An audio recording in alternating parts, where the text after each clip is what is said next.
ಈ ಒಂದು ವಿಷಯ ನಿಮಗೆ ಗೊತ್ತಿಲ್ಲ ಅಂತಂದ್ರೆ ನೀವು 100% ಲಾಸ್ ಮಾಡ್ಕೋತೀರಾ. ಹಾಯ್, ಎಲ್ರಿಗೂ A to Z free learning ಸೀರೀಸ್ಗೆ ಸ್ವಾಗತ. ನನ್ನ ಹೆಸರು ಬಿಪಿನ್ ದಾಸ್. ಇವತ್ತು ನಾವು ಫಾರೆಕ್ಸ್ ಮಾರ್ಕೆಟ್ ನ ಮೂವ್ ಮಾಡೋದು ಯಾರು, ಮತ್ತೆ ಫಾರೆಕ್ಸ್ ಮಾರ್ಕೆಟ್ ಯಾರಿಂದ ವರ್ಕ್ ಆಗುತ್ತೆ ಅನ್ನೋದನ್ನ ತಿಳ್ಕೊಳ್ಳೋಣ. ನಾನು ಏನೇನ್ ಹೇಳ್ತೀನಿ ಅದನ್ನ ಇವಾಗಲೇ ನೋಟ್ ಮಾಡ್ತಾ ಹೋಗಿ. ಈಗ ವಿಡಿಯೋ ಇವತ್ತಿನ ವಿಡಿಯೋದಲ್ಲಿ what moves the forex market move ಆಗಕ್ಕೆ ಮೈನ್ ರೀಸನ್ಸ್ ತುಂಬಾ ಜನ ಇದ್ದಾರೆ. ಫಾರೆಕ್ಸ್ ಮಾರ್ಕೆಟ್ ನ ಮೂವ್ ಮಾಡಕ್ಕೆ ಬರೀ ನಾವುಗಳು ಮಾತ್ರ ಅಲ್ಲ, ಟ್ರೇಡರ್ಸ್ ಮಾತ್ರ ಅಲ್ಲ, ಇದಕ್ಕಿಂತ ಮೀರಿ ಇನ್ನೂ ತುಂಬಾ ಇಂಪಾರ್ಟೆಂಟ್ ಥಿಂಗ್ಸ್ ಗಳಿದಾವೆ. ಅದೇನೇನು ಅಂತ ಈ ವಿಡಿಯೋದಲ್ಲಿ ತಿಳ್ಕೊಬಹುದು. ಅದಕ್ಕಿಂತ ಮುಂಚೆ ಈ ವಿಡಿಯೋ ಯಾರ್ಯಾರು ಈ ಸೀರೀಸ್ ನ ಕಂಪ್ಲೀಟ್ ಆಗಿ ಫಾಲೋ ಮಾಡ್ತೀರಾ ಅವ್ರ ನೇಮ್ ನ ಕಮೆಂಟ್ ಅಲ್ಲಿ ಮೆನ್ಷನ್ ಮಾಡಿ. ಸೊ ನನಗೂ ಗೊತ್ತಾಗುತ್ತೆ ಯಾರ್ಯಾರು ಕಲಿತಿದ್ದೀರಾ ಅಂತ. ನಾನು ಅಬ್ಸರ್ವ್ ಮಾಡ್ತಾ ಇರ್ತೀನಿ. ಸೊ ಕೊನೆಗೆ ಇವರಿಗೆ ಒಂದು ಸರ್ಪ್ರೈಸ್ ಅನ್ನೋದಿದೆ. ವಿಡಿಯೋನ ಪಾಸ್ ಮಾಡಿ ಇವಾಗ್ಲೇ ಹೋಗಿ ಮೆನ್ಷನ್ ಮಾಡಿ, ಆಮೇಲೆ ವಿಡಿಯೋ ನೋಡಿ. ಓಕೆನಾ? ಇಲ್ಲಿ ಸಿಂಪಲ್ ಟ್ರೂತ್, ಇವತ್ತು forex moves because of supply and demand.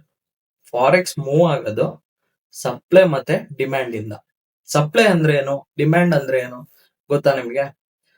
Simple example, ಇವಾಗ ವರ್ಲ್ಡ್ ವಾರ್ ನಡೀತಿದೆ, ಗ್ಯಾಸ್ ಶಾರ್ಟೇಜ್ ಬಂತು. ಸೊ ಅವಾಗ ಏನಾಯ್ತು? ಡಿಮ್ಯಾಂಡ್ ಇನ್ಕ್ರೀಸ್ ಆಯ್ತು, ಎಲ್ಲ ಕಡೆ ಪ್ಯಾನಿಕ್ ಬೈಯಿಂಗ್ ನಡೀತು. ಓಕೆನಾ? ಮೋರ್ ಬೈಯರ್ಸ್ ಬಂದಾಗ ಏನಾಯ್ತು? ಪ್ರೈಸ್ ಜಾಸ್ತಿ ಆಯ್ತು. ಇವಾಗ ಗ್ಯಾಸಿಗೆ ಮೊದ್ಲಿದ್ದ ಪ್ರೈಸ್ ಇಲ್ಲ, ಸೊ ಪ್ರೈಸ್ ಏನಾಗುತ್ತೆ? Price goes up. ಅದೇ ತರ ಮುಂಚೆ ಏನಾಗಿತ್ತು? ತುಂಬಾ ಸೆಲ್ಲರ್ಸ್ ಇದ್ರು, ಗ್ಯಾಸ್ ನ ಸೆಲ್ ಮಾಡೋರು ತುಂಬಾ ಜನ ಇದ್ರು, ಹಾಗಾಗಿ ಪ್ರೈಸು ಕಡಿಮೆ ಆಯ್ತು. ಅವಾಗ ಏನಾಯ್ತು? ಪ್ರೈಸ್, ಅದಕ್ಕೆ ಇಲ್ಲಿ ಹೇಳ್ತಿರೋದು more sellers equal to price goes down. ಅಂದ್ರೆ ಮೋರ್ ಸೆಲ್ಲರ್ಸ್ ಇದ್ರೆ ಪ್ರೈಸ್ ಕೆಳಗಡೆ ಬೀಳುತ್ತೆ. ಸೊ ಮಾರ್ಕೆಟ್ ಮೂವ್ ಆಗೋದು ಸಪ್ಲೈ ಅಂಡ್ ಡಿಮ್ಯಾಂಡ್ ಇಂದ. ಸಪ್ಲೈ ಅಂಡ್ ಡಿಮ್ಯಾಂಡ್ ಅಂದ್ರೆ ಏನು ಅಂತ ಡೀಟೇಲ್ ಆಗಿ ಒಂದು ವಿಡಿಯೋ ಮಾಡ್ತೀನಿ, ಸಿಂಪಲ್ ಆಗಿ ಇವಾಗ ಅರ್ಥ ಮಾಡ್ಕೊಳ್ಳಿ. Okay, but the real question is why do people buy or sell? ನಿಮಗೆ ಗೊತ್ತಾ ಬೈ ಮತ್ತೆ ಸೆಲ್ ಯಾಕೆ ನಡೆಯುತ್ತೆ ಅಂತ? ಸೊ ಯಾಕೆ ನಡೀತದೆ ಅನ್ನೋದು ಈ ವಿಡಿಯೋದಲ್ಲಿ ನಿಮಗೆ ಅರ್ಥ ಆಗುತ್ತೆ. First, economic news. ಇಲ್ಲಿ ಎಕಾನಮಿಲಿ ಏನೇ ನ್ಯೂಸ್ ಬಂದ್ರು ಫಾರೆಕ್ಸ್ ರಿಯಾಕ್ಟ್ ಆಯ್ತದೆ. ಬಿಕಾಸ್ ಏನಕ್ಕೆ ಅಂತಂದ್ರೆ ಇಲ್ಲಿ ಕರೆನ್ಸಿ ಪೇರ್ಸ್ ಇರೋದ್ರಿಂದ, ಕರೆನ್ಸಿಲ್ ಟ್ರೇಡ್ ಮಾಡೋದ್ರಿಂದ ಎಕನಾಮಿಕ್ ನ್ಯೂಸಸ್ ಅನ್ನೋದು ತುಂಬಾ ಇಂಪಾರ್ಟೆಂಟ್. ಇದು ಬಿಗ್ಗೆಸ್ಟ್ ಫ್ಯಾಕ್ಟರ್ ಇಲ್ಲಿ. ಯಾಕಂತಂದ್ರೆ ಒಂದು ನ್ಯೂಸ್ ನೀವು ಮಿಸ್ ಮಾಡ್ಕೊಂಡು ಟ್ರೇಡ್ ಏನಾದ್ರು ತಗೊಂಡಿದ್ರ ಅಂದ್ರೆ ಕಂಪ್ಲೀಟ್ ವಾಶ್ ಔಟ್ ಆಗೋ ಚಾನ್ಸಸ್ ಇದೆ. ಇದಕ್ಕೆ ನಾವು ಫಾರೆಕ್ಸ್ ಫ್ಯಾಕ್ಟ್ರಿನ ಯೂಸ್ ಮಾಡಿದೀವಿ. ಫಾರೆಕ್ಸ್ ಫ್ಯಾಕ್ಟ್ರಿ ಅಂದ್ರೆ ಏನು ಅಂತ ಇವಾಗ ತೋರಿಸ್ತೀನಿ. ಅದಕ್ಕಿಂತ ಮುಂಚೆ ನ್ಯೂಸ್ ನ ನೋಡಕ್ಕೆ ನಾವು ಯೂಸ್ ಮಾಡಂತ ಒಂದು ಟೂಲ್ ಫಾರೆಕ್ಸ್ ಫ್ಯಾಕ್ಟ್ರಿ. ಓಕೆನಾ? ಇಲ್ಲಿ ಏನೇನ್ ತೋರಿಸ್ತದೆ ಅಂದ್ರೆ important news, interest rates, inflation, employment, GDP, ಅದ್ರ ಜೊತೆಗೆ NFP, CPI ನ್ಯೂಸಸ್ ಗಳು ಇಲ್ಲಿ ರಿಲೀಸ್ ಆಯ್ತದೆ. ಇದು ಇಷ್ಟು ಇಂಪಾರ್ಟೆಂಟ್ ನ್ಯೂಸ್ ಗಳಾಗಿರುತ್ತೆ. ಬಟ್ ಸಿಂಪಲ್ ಆಗಿ ಅರ್ಥ ಮಾಡ್ಕೊಳ್ಳಿ, ಇಂಟ್ರೆಸ್ಟ್ ರೇಟ್ಸ್ ಅಂದ್ರೆ ಏನು, ಇನ್ಫ್ಲೇಷನ್ ಅಂದ್ರೆ ಏನು, ಎಂಪ್ಲಾಯ್ಮೆಂಟ್ ರೇಟ್ ಅಂದ್ರೆ ಏನು, GDP ಅಂದ್ರೆ ಏನು ಅಂತ ಅರ್ಥ ಮಾಡ್ಕೊಳ್ಳಿ. ನಿಮ್ದು ಇವತ್ತಿನ ಹೋಮ್ವರ್ಕ್ ಏನಂತಂದ್ರೆ ಈ 6 ಕಾನ್ಸೆಪ್ಟ್ ನ ನೀವು ರಿಸರ್ಚ್ ಮಾಡ್ಬೇಕು. ಯಾಕಂತಂದ್ರೆ ನಿಮ್ಮ ಎಫರ್ಟ್ಸ್ ಇರಬೇಕು ಇಲ್ಲಿ ಕಲಿಯಕ್ಕೆ. ಓಕೆನಾ? Example, if US economy is strong, USD up. ಅಂದ್ರೆ ಎಕಾನಮಿ ಏನಾದ್ರು ಸ್ಟ್ರಾಂಗ್ ಇದ್ರೆ, ಇವಾಗ ಇಂಟ್ರೆಸ್ಟ್ ರೇಟ್ಸ್ ಜಾಸ್ತಿ ಇದ್ದು, ಇನ್ಫ್ಲೇಷನ್ ಏನಾದ್ರು ಕಮ್ಮಿ ಇದ್ದು, ಅದೇ ತರ ಎಂಪ್ಲಾಯ್ಮೆಂಟ್ ರೇಟ್ಸ್ ಜಾಸ್ತಿ ಇದ್ದು, GDP ಚೆನ್ನಾಗಿ ಗ್ರೋತ್ ಆಗ್ತಿದೆ ಅಂದ್ರೆ ಯಾವ್ದ್ರದ್ದು? US ಕಂಟ್ರಿದು USD ಏನಾಗುತ್ತೆ? ಸ್ಟ್ರಾಂಗ್ ಆಗುತ್ತೆ. ಅದೇ USD ಸ್ಟ್ರಾಂಗ್ ಇದ್ರೆ ಏನಾಯ್ತದೆ? ಮಾರ್ಕೆಟ್ ಮೇಲಕ್ಕೆ ಮೂವ್ ಆಯ್ತದೆ.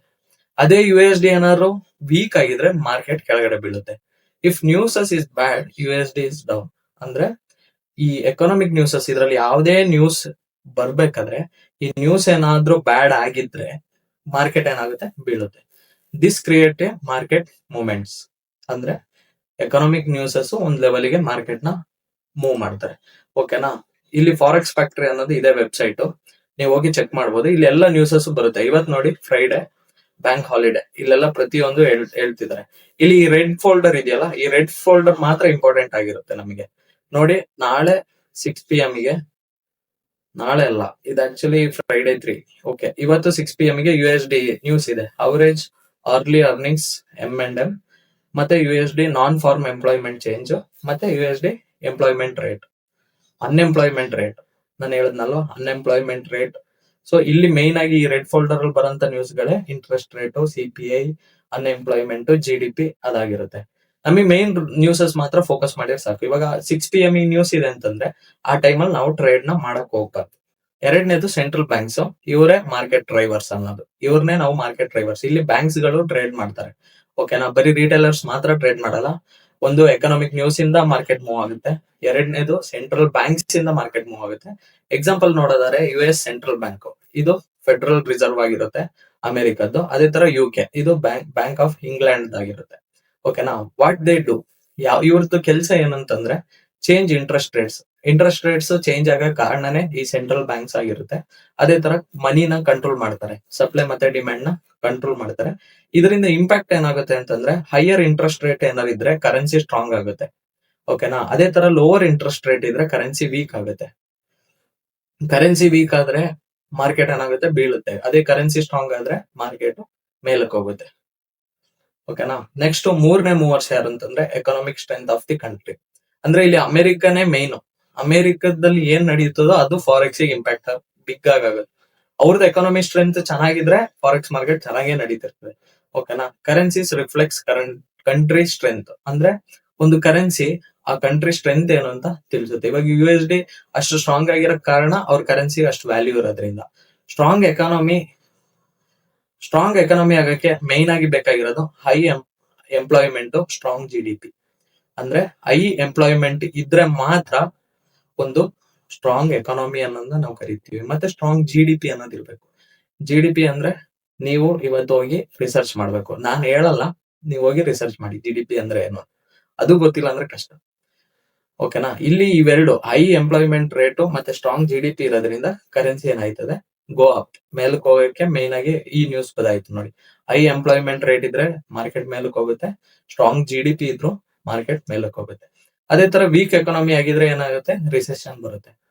ಓಕೆನಾ. ರಿಸೆಷನ್ ಅಂದ್ರೆ almost shut down, lock down ಆದಂಗೆ ಆಗುತ್ತೆ. ಓಕೆನಾ.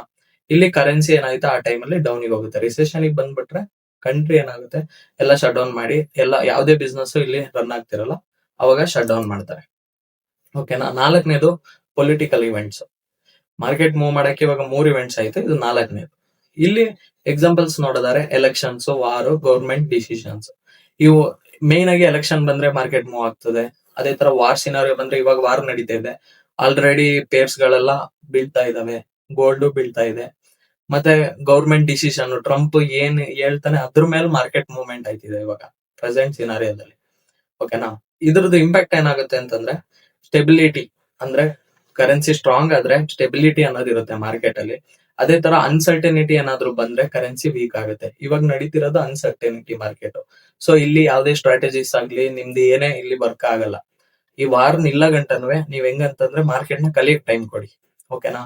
ಅದ್ ಬಿಟ್ಟು ನೀವ್ ಏನು ಮಾಡಕ್ ಹೋಗ್ಬೇಡಿ. ಯಾಕಂತಂದ್ರೆ ಮಾರ್ಕೆಟ್ ಅನ್ಸರ್ಟನಿಟಿ ಇದೆ, ಸ್ಟೆಬಿಲಿಟಿ ಇಲ್ಲ. ಸ್ಟೆಬಿಲಿಟಿ ಇದ್ದಾಗ ನಿಮಗೆ ಟ್ರೇಡ್ ಮಾಡಕ್ಕೆ ಇನ್ನು ತುಂಬಾ ಈಸಿ ಆಗಿರುತ್ತೆ. ಓಕೆ. ನೆಕ್ಸ್ಟ್ ಗೆ ಮಾರ್ಕೆಟ್ ಸೆಂಟಿಮೆಂಟ್. ಅಂದ್ರೆ ಮಾರ್ಕೆಟ್ ಸೆಂಟಿಮೆಂಟ್ ನ ನಾವು ತಿಳ್ಕೋಬೇಕು, ಇದು ನಮಗೆ ಮೇನ್ ಆಗಿ ಬೇಕಾಗಿರೋದು. ಇಲ್ಲೇ ನಮ್ಮ ಎಮೋಷನ್ಸ್ ಅನ್ನೋದು ಬರುತ್ತೆ. How traders feel about market.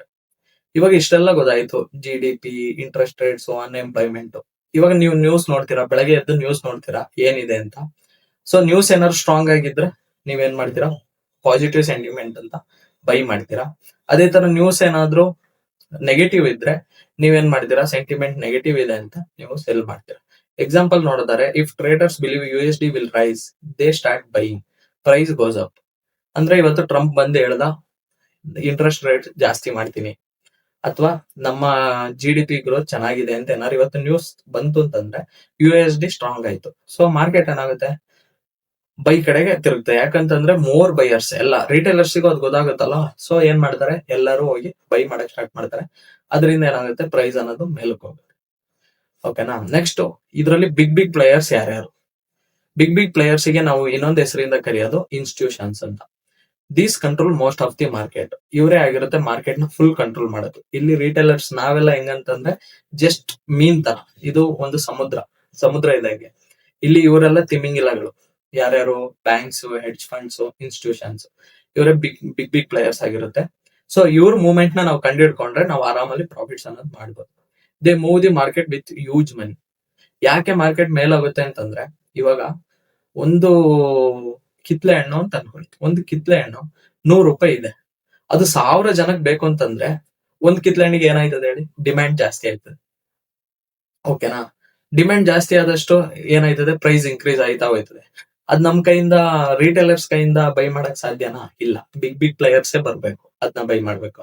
ಅದೇ ಇಲ್ಲಿ ನಡೆಯೋದು. ಓಕೆನಾ? ರಿಯಾಲಿಟಿ ನೋಡೋದಾದ್ರೆ retail traders like A beginners don't move the market. ನಾನು ಹೇಳಿದ್ನಲ್ಲ, ಇಲ್ಲಿ ರಿಟೈಲರ್ಸ್ ಅಲ್ಲ ಮಾರ್ಕೆಟ್ ನ ಮೂವ್ ಮಾಡೋದು, ಇವರೇ ಆಗಿರುತ್ತೆ, ಬಿಗ್ ಪ್ಲೇಯರ್ಸ್ ಆಗಿರುತ್ತೆ. ಅದೇ ತರ ಎಕನಾಮಿಕ್ ನ್ಯೂಸಸ್ ಆಗಿರುತ್ತೆ. ಓನ್ಲಿ ಫಾಲೋ ಇಟ್ ಅಂದ್ರೆ ಇವ್ರದ್ದು ಫುಟ್ ಪ್ರಿಂಟ್ಸ್ ಗಳು ನಮಗೆ ಗೊತ್ತಾಯ್ತದೆ. ಅದು ಹೆಂಗೆ ಅಂತಂದ್ರೆ ನೀವು ಮಾರ್ಕೆಟ್ ಡೈಲಿ ನೋಡ್ತಾ ನಿಮಗೆ ಅದ್ರ ಫುಟ್ ಪ್ರಿಂಟ್ಸ್ ಅರ್ಥ ಆಗುತ್ತೆ. ಸೊ ನೀವು ಅದ್ರ ಹಿಂದೆ ಹೋದ್ರೆ ನೀವು ಪ್ರಾಫಿಟ್ಸ್ ನ ಮೇಕ್ ಮಾಡಬಹುದು. ಅದು ಹೇಗೆ ಅಂತ ನೀವು ಡೀಟೇಲ್ ಆಗಿ ಕಲಿತಾ ಹೋದಂಗೆ ನಿಮಗೆ ಅರ್ಥ ಆಗುತ್ತೆ. ಓಕೆನಾ? Next trading sessions. ನೀವು ಟ್ರೇಡ್ ಮಾಡಕ್ಕೆ ನಮ್ಮ ಫಾರೆಕ್ಸ್ ಅಲ್ಲಿ ಟೋಟಲ್ 3 ಸೆಷನ್ಸ್ ಗಳಿದ್ದಾವೆ. ಒಂದು ಏಷ್ಯಾ ಸೆಷನ್, ಇನ್ನೊಂದು ಲಂಡನ್ ಸೆಷನ್, ಮೂರನೇದು ನ್ಯೂಯಾರ್ಕ್ ಸೆಷನ್. ಇಲ್ಲಿ ಏಷ್ಯಾ ಸೆಷನ್ ಅಲ್ಲಿ ಬಿಗಿನರ್ಸ್ ಮಾತ್ರ ಟ್ರೇಡ್ ಮಾಡಕ್ ಕಲಿಯಕ್ಕೋಸ್ಕರ ಹೋಗ್ತಾರೆ. ಅದು ಬಿಟ್ರೆ ಇನ್ನು ಟ್ರೇಡಿಂಗ್ ಕಲ್ತವ್ರು ಯಾರು ಏಷ್ಯಾ ಸೆಷನ್ ಅಲ್ಲಿ ಮಾಡಲ್ಲ. ಲಂಡನ್ ಸೆಷನ್ ಅಲ್ಲಿ ಹೈ ಮೂವ್ಮೆಂಟ್ಸ್ ಇರುತ್ತೆ. ಸೊ ನ್ಯೂಯಾರ್ಕ್ ಸೆಷನ್ ಅಲ್ಲೂ ಹೈ ವಾಲಟಿಲಿಟಿ ಇರುತ್ತೆ. ವಾಲಟಿಲಿಟಿ ಅಂತಂದ್ರೆ ಬಿಗ್ ಪ್ಲೇಯರ್ಸ್ ಅವಾಗ ಎಂಟರ್ ಆಗೋದು ಜಾಸ್ತಿ ನ್ಯೂಯಾರ್ಕ್ ಅಲ್ಲಿ. Next more trades equal to more movements. ಅಂದ್ರೆ ನ್ಯೂಯಾರ್ಕ್ ಸೆಷನ್ ಅಲ್ಲಿ ಬ್ಯಾಂಕ್ಸ್, ಹೆಡ್ಜ್ ಫಂಡ್ಸ್ ಇವರೆಲ್ಲ ಎಂಟ್ರಿ ಆಯ್ತಾರೆ. ಸೊ ಹಾಗಾಗಿ ಮೋರ್ ಟ್ರೇಡ್ಸ್ ಪ್ಲೇಸ್ ಆಗುತ್ತೆ, ಅವಾಗ ಮಾರ್ಕೆಟ್ ಚೆನ್ನಾಗಿ ಮೂವ್ಮೆಂಟ್ ಆಗುತ್ತೆ. ಓಕೆನಾ? ಟ್ರೇಡಿಂಗ್ ಸೆಷನ್ಸ್ ನೋಡಕ್ಕೆ ನೀವು ಇಲ್ಲಿ ಬೇಬಿ ಪಿಪ್ಸ್ ಅಂತ ಒಂದು ವೆಬ್ಸೈಟ್ ಇದೆ, ಅಲ್ಲೋಗಿ ನೋಡ್ಬೋದು ನೀವು. ಆಕ್ಚುಲಿ ಏಷ್ಯಾ ಸೆಷನ್ ಅಲ್ಲಿ ಸಿಡ್ನಿ ಮತ್ತೆ ಟೋಕಿಯೋ ಇವೆರಡನ್ನ ಸೇರಿಸಿ ನಾವು ಏಷ್ಯಾ ಸೆಷನ್ ಅಂತ ಕರೆಯೋದು. ಸಿಡ್ನಿ ನಿಮಗೆ ಓಪನ್ ಆಗೋದು ಇಲ್ಲಿ ನೋಡಿ 1:30ಗೆ ಓಪನ್ ಆಗುತ್ತೆ ಬೆಳಗ್ಗೆ, ಕ್ಲೋಸ್ ಆಗೋದು ಬೆಳಗ್ಗೆ 10:00 ಓಕೆನಾ? ಅದ್ರ ಮಧ್ಯದಲ್ಲೇ ಟೋಕಿಯೋ ಓಪನ್ ಆಯ್ತದೆ. ಯಾವಾಗ ಅಂತಂದ್ರೆ 5:00 ಟೋಕಿಯೋ ಓಪನ್ ಆಗಿ ಅದು ಕ್ಲೋಸ್ ಆಗೋದು ನಮಗೆ ಮಧ್ಯಾಹ್ನ 2:00. ಅದ್ರ ಮಧ್ಯದಲ್ಲೇ ನಮಗೆ ಲಂಡನ್ ಸೆಷನ್ ಓಪನ್ ಆಯ್ತದೆ. ಯಾವಾಗ ಅಂತಂದ್ರೆ 12:30 ರಾತ್ರಿ 10 ಗಂಟೆ ಅಲ್ಲ 9:30 ಗಂಟೆ. ಅದಾದ್ಮೇಲೆ ಅದ್ರ ಮಧ್ಯದಲ್ಲೇ ನೋಡಿ ನ್ಯೂಯಾರ್ಕ್ ಸೆಷನ್ ಓಪನ್ ಆಯ್ತದೆ. 5:00 ನ್ಯೂಯಾರ್ಕ್ ಓಪನ್ ಆಗಿ ಬೆಳಗ್ಗೆ ಹೊತ್ತು 2:30 ಅಂದ್ರೆ ಮಾರ್ನಿಂಗ್ 2:30 AM ಗೆ ಕ್ಲೋಸ್ ಆಗುತ್ತೆ. ಇಲ್ಲಿ ನಾವು ಮೇನ್ ಆಗಿ ಟ್ರೇಡ್ ಮಾಡೋದು ಲಂಡನ್ ಮತ್ತೆ ನ್ಯೂಯಾರ್ಕ್ ಮಾತ್ರ ಆಗಿರುತ್ತೆ. ಏಷ್ಯಾ ಸೆಷನ್ ಅಷ್ಟು ಕಾನ್ಸಂಟ್ರೇಟ್ ಮಾಡಲ್ಲ. ಬಟ್ ಬಿಗಿನರ್ಸ್ ಯಾರ್ಯಾರು ಇವಾಗ ಬಿಗಿನಿಂಗ್ ಅಲ್ಲಿ ಕಲಿತಿದ್ರ ಅವರು ಸಿಡ್ನಿ ಮತ್ತೆ ಟೋಕಿಯೋದಲ್ಲೇ ಮಾಡಿ, ಯಾಕಂದ್ರೆ ಮೂವ್ಮೆಂಟ್ ಸಿಕ್ದಾಗಿರುತ್ತೆ. ಸೊ ಮಾರ್ಕೆಟ್ ಅರ್ಥ ಮಾಡ್ಕೊಳ್ಳೋದು ಈಸಿ. ಓಕೆನಾ? ಅದ್ರ ನೆಕ್ಸ್ಟ್ ಟ್ರೇಡಿಂಗ್ ಸೆಷನ್ಸ್ ಆಯ್ತು. Next real examples.